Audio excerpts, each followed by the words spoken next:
Are you a business owner who's confused about GST and HST? Well, you're not alone. In today's video, I'm going to be breaking everything down about GST and HST so that you can stay compliant and avoid costly mistakes. Hi, welcome to my channel. My name is Irene and I'm a CPA here in Canada. I post videos explaining important accounting concepts using simple language to help business owners gain financial clarity. Make sure you hit that like and subscribe button for more. Sales tax is the tax you pay on goods and services that are sold or provided in Canada. There are three types of sales tax in Canada. So at the federal level, you have GST, also known as goods and services tax. And then you also have HST, which is harmonized sales tax. The third type is called provincial sales tax, which is PST. And depending on where you live in Canada, you might only be subject to HST or you might be subject to both GST and PST. So GST is 5%, and there are 5 provinces in Canada right now that are subject to HST, which is about 13 to 15% depending on the province. HST is basically GST blended with PST. In today's video, it's going to be everything about the federal sales tax, GST, and HST. So who needs to register for GST and HST? You are required to register for GST and HST under 2 circumstances. First is when your business exceeds $30,000 in revenues within the last 4 consecutive quarters. So for example, within the last 12 months of your business, if all of your sales combined were more than $30,000, then you would be required to register for GST, HST. And this is sales, not profits. So if you are in this situation, then your effective date of registration is no later than the beginning of the month after you are no longer a small supplier. The second circumstance is when your business exceeds $30,000 in sales in any quarter. So for example, you've been in operations for a while now, and the beginning you weren't making very many sales, but then in 1 month you randomly were able to generate $30,000 in sales, then you would already meet the threshold, so you would be required to register for GST and HST. So if this applies to you, your effective date of registration is no later than the day of the supply that made you exceed the $30,000 threshold. So when I'm talking about businesses here, it's also referring to the sole proprietors, including the contractors and the freelancers too. If your business does not meet the $30,000 sales threshold, you are still considered a small supplier. That means you are not required to register for GST, HST. It's also important to note that even though your sales might not reach the 30K threshold, you're still allowed to voluntarily sign up for the GST and HST if you wish to claim input tax credits on the expenses that you've paid for the business. Input tax credits explained next. So how does GST and HST work? Well, when you register for GST and HST, you are now obligated to charge sales tax on your taxable goods and services. So for example, assuming you live in a province that charges GST, and let's assume you have a consulting business, okay? And on this consulting invoice, you charge $1,000. You will now need to charge your customer 5% GST on that invoice for a total of $1,050. So that extra $50 that you collected of GST will now need to be remitted or paid to the CRA.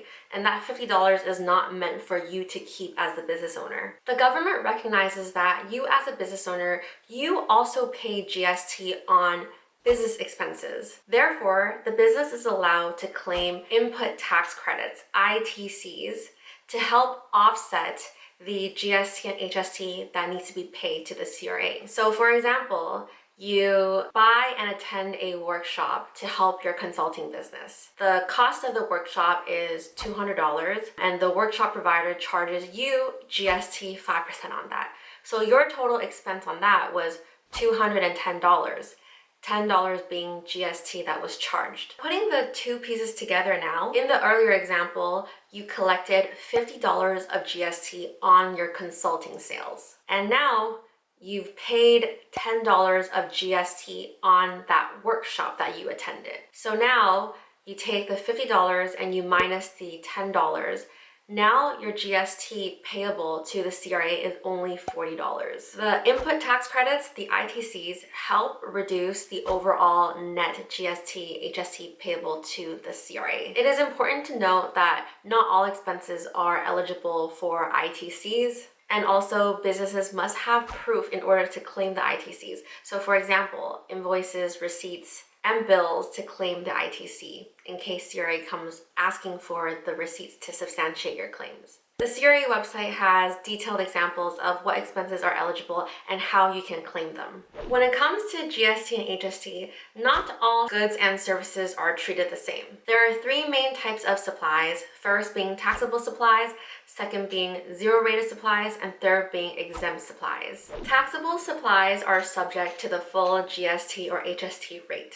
Examples of taxable supplies include most goods and services, for example, clothing, electronics, restaurant meals, digital services and products like subscriptions, online courses, and it also includes commercial rent and short-term rents. The next one is zero-rated supplies. Zero-rated supplies are subject to GST and HST, but at a rate of 0%.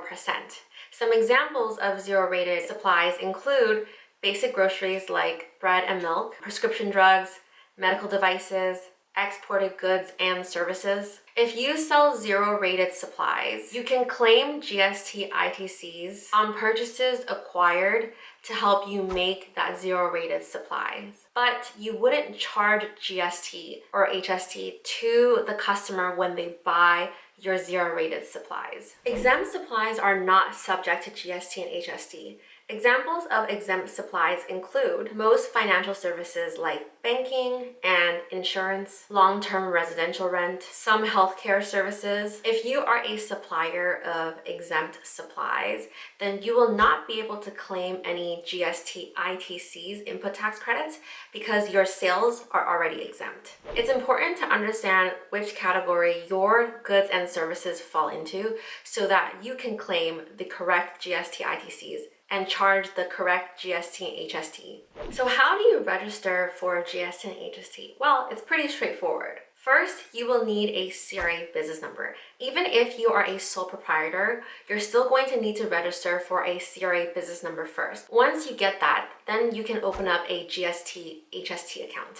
You can open the GST HST account through CRA's online website or by phone or by mail. You will need to provide basic information about your business, like the name, your SIN number, your business number, address, phone number, etc. So once you register for GST HST and your account is open now and you are required to collect GST HST on your sales, you also have to file GST HST returns. On the GST HST returns, you will report your sales, your GST collected, your GST ITCs paid, and any other rebates as applicable to your business. So if your annual taxable sales is less than $1.5 million, you only need to file one GST return per year. You're going to be an annual filer. If your annual taxable sales is more than 1.5 million but less than 6 million, then you only need to file each quarter. And if your taxable supplies for the year is more than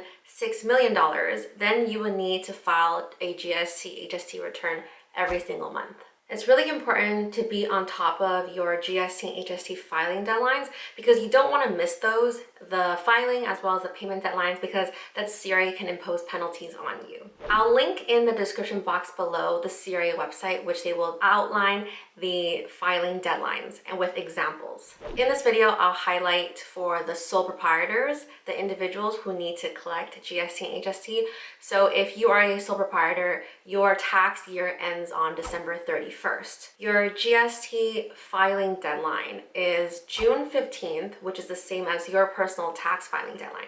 However, if you are owing GST payments, then that would be due April 30th, regardless if you file your personal tax return late in June 15th. So that's why it's so important to have proper record keeping and bookkeeping so that you know what your GST liability is so that you can make installment payments to avoid any penalties, etc. Thank you for making your way until the end of the video. I hope today's video was helpful and it was able to give you a little bit of clarity. Make sure you hit that like and subscribe button for more. And Over here, YouTube thinks that you're really going to like this video, so I'll meet you there.